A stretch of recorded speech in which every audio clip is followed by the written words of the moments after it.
Tommy Stone here for another installment of our video series called Christ and His Church. Since the beginning of the year, we've been looking at the Gospel of Luke, and now we're into the Acts of the Apostles as the Lord works through them to spread His message. We're in Acts chapter 20 for our thoughts today. You know, it's very difficult to say goodbye sometimes, isn't it? Especially when you love someone, care about them very deeply. It's hard to say goodbye when somebody moves away, or you're the one who moves away into unfamiliar surroundings. It's hard to break those connections. You know, I vividly remember in August of 1988 when my parents took me to Henderson, Tennessee, dropped me off at Freed-Hardeman University. That was a very difficult experience.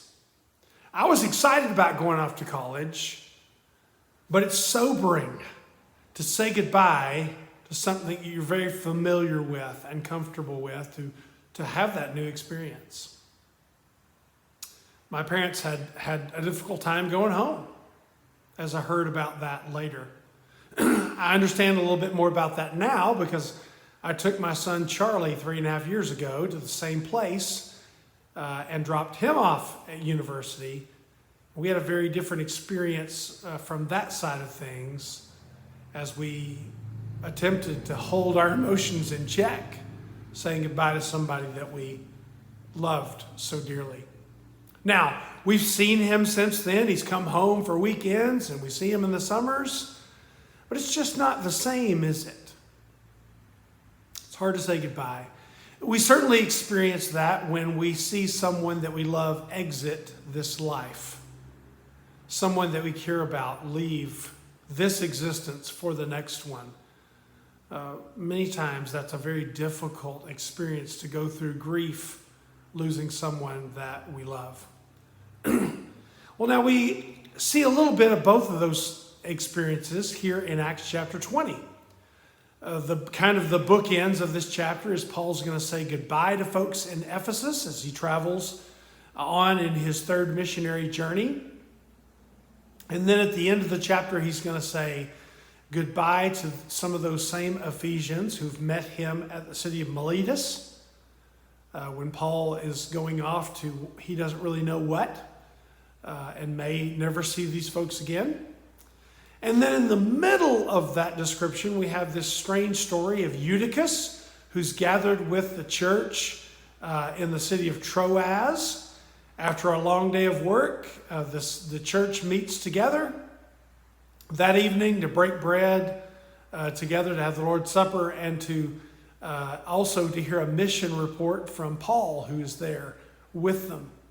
Now, that mission report goes long. Paul has many things to share with them. And this Eutychus is sitting in a window, and maybe he's tired after a long day. Maybe it's stuffy in there. Maybe he's there in the window to catch a breeze. But he falls out of the window and he dies, falling 3 stories. Thankfully, the church there doesn't have to say goodbye to him permanently, as Paul, through the power of the God he serves, allows him to come back to life. But what I really want to focus on is the end of the chapter in Acts 20, as Paul says goodbye to the Ephesian elders who've met him in Miletus. You know, it really matters when we say goodbye to this life that we've left folks with the proper attitude and actions to back up those attitudes that we have. I think Paul did that so very well and leaves us a great example to follow. Some of the things that he shares with them inform how you and I should be living right now, not just before we have to say goodbye. Notice what Paul says. In verse 19, he says, I have done the Lord's work humbly and with many tears. 2 things about Paul's attitude, right? It wasn't about Paul.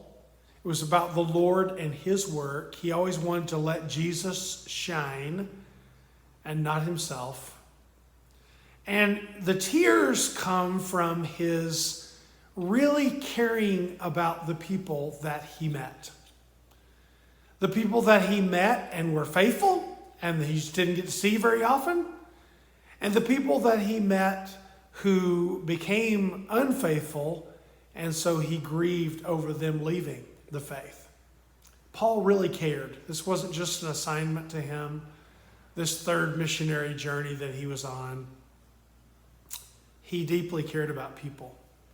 I want to say near the end of my life that I did it humbly, that it was about Jesus, and that I cared for folks along the way, that I deeply felt the things that I'm experiencing. I think all of us as Christians need to have that said about us. Paul goes on to say, I have endured the trials that came to me. You know, in this life, things aren't always going to go the way we script them to be. But can we say at the end of our lives, when we're saying goodbye to those we love, that we endured, that we faced those challenges head on, that we adapted, that we made it through with steadfast determination to whatever is next in this life? And then Paul said, you know what? I never shrank back from telling you what you needed to hear. I think we need to speak the truth in love. I think we need to treat people the right way. But doing it in love means that sometimes we're going to say things that people don't want to hear. We say those things because they come from God, and they inform the folks that we love very deeply about perhaps changes that need to take place in their lives, or accepting Jesus and his way in the first place. We do that because of love. I don't want people to say about me that you didn't tell me what I needed to hear. We should be open to doing that, certainly. Verse 24, Paul says, my life is worth nothing to me unless I use it for finishing the work assigned me by the Lord Jesus. And he specifically says, hey, the work of telling them the good news about the wonderful grace of God. Paul experienced that grace personally in his life. And so he said, life's really not worth a whole lot in the end if I have not shared with others the grace that I have experienced through Jesus Christ. Isn't that what we're here for? Isn't that what we are supposed to be about? I think that's true, and we do it individually with folks that we know and that we meet, sharing with them the difference that God has made in our lives through Jesus. And I want it to be said about me that I've finished that work someday that God's given me to do. Maybe my work is not as specific as an Apostle Paul's was to make these missionary journeys or to reach out to Gentiles only like he did. But God has given me a work to do, a sphere of influence, people around me, a work situation that's unique to me and my talents and abilities. And so at the end of my life, that's true about you too. Will we be able to say the same? And then in verse 26, he says, because I've done that, if anybody suffers eternal death when they move to the next life, it will not be my fault. I won't have that on my conscience, that I didn't say what needed to be said to them. Now, if I say what needs to be said and the ball is then in their court and they have a decision to make before a holy God. But they cannot say to me that I didn't tell them what was most important. I love also verse 33 where Paul says, listen, these hands of mine have worked to supply my own needs and even the needs of others who were with me. I worked hard, he says. Number one, to supply my own needs. I, as best I can, I do need other people for emotional support, and for sometimes they have to pick me up. But I want to do what I can do with what God has given me to take care of my needs and the needs of others. I want to be able to say that I'm doing that in this life as I reach out in the sphere of influence that I have. And then Paul mentions that the word of Jesus, that we don't find, by the way, in the Gospels, but that is here, and I have no doubt that Jesus said it as a result. It is more blessed to give than to receive. You know, isn't that really the perfect ending to this discussion?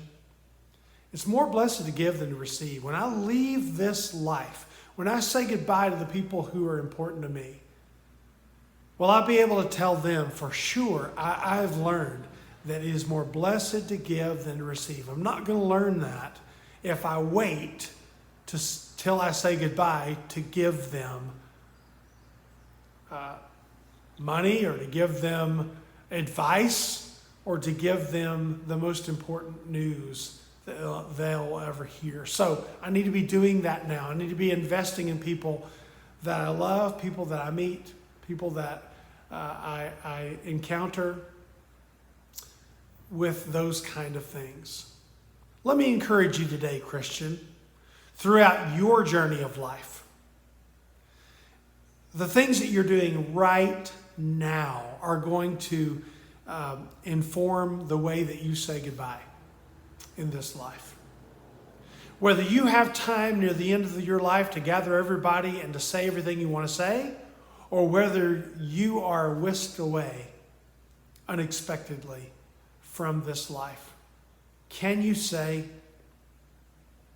that you're working humbly, that you care about God's work, that you tell people the truth and what they need to hear, that you value your life as long as you're doing what God really wants you to do, and that it's more blessed to give than to receive? You're making those decisions right now. How will you say goodbye? How will others consider saying goodbye to you? Well, these are pretty sobering thoughts from Acts chapter 20, but I hope that we can take them to heart. God bless you as you go about the journey of your day today.